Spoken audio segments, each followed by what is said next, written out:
When you think of winter food, I'm pretty sure if you're Maltese, you're going to think of soup. And if you think of soup, you're going to think of Kusksu. And today we are in Carmen Portelli's kitchen. Carmen, I know that you love cooking Maltese food and you're very good at it as well. Thank you.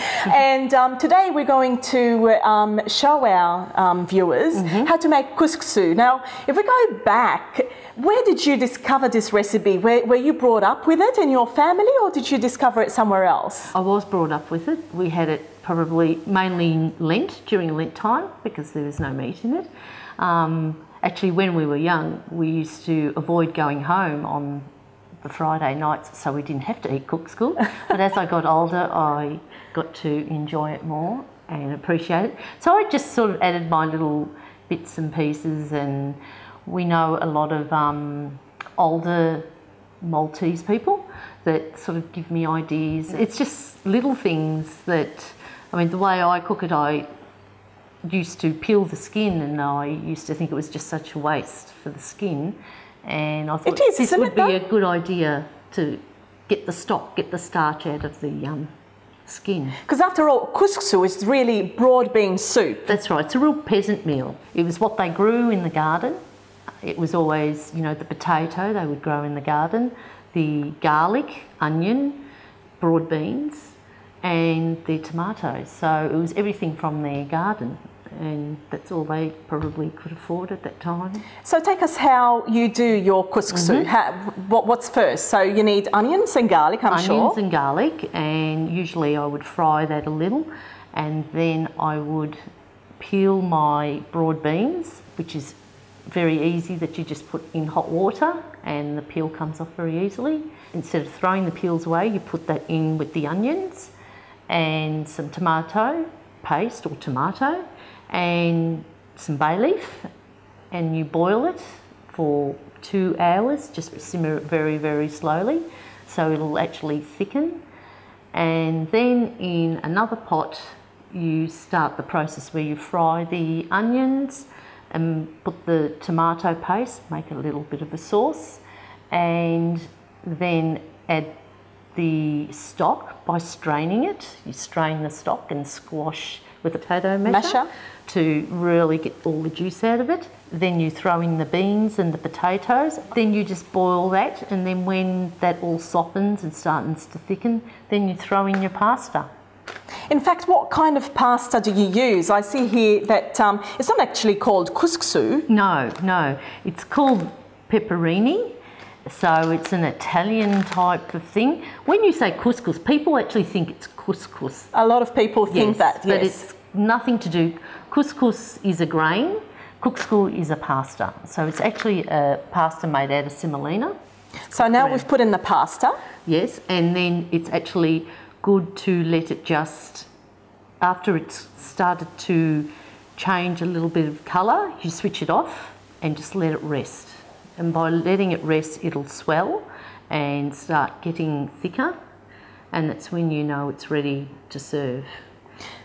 So is the Kusksu meant to be sort of liquidy or sort of a thick? Sort of a in between, if that makes sense. Or maybe the way you prepare it? Yeah. Some people would probably like it runny, like in our family.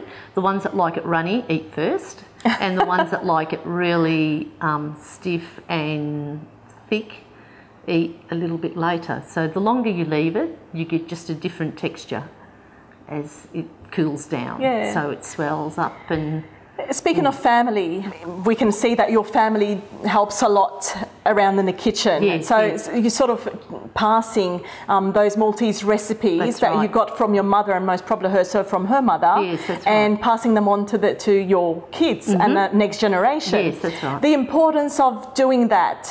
We know that we live in Australia and we're so used to the Australian way of cooking. That's right. But it's so important to also pass on these traditional recipes, isn't it? Sure. We've been quite blessed by having my husband's side and my side. We all love to cook, so we've changed all the recipes. And my family come from Malta, Peter's family come from Gozo, so we put the two recipes together and we have a lot of fun with it. But it's also the children are used to eating Maltese food. You mentioned that your husband is from Gozo. Now, Yes. With the Kusksu, you've got to have jbeinit. Of course. And they're so typical Gozitan, aren't they? They certainly are. So you said you're from Malta and the husband is from Gozo. Do you make your own jbeinit? Of course. Of course, Yes, you have yes, to. Yes, and there's nothing like making your own.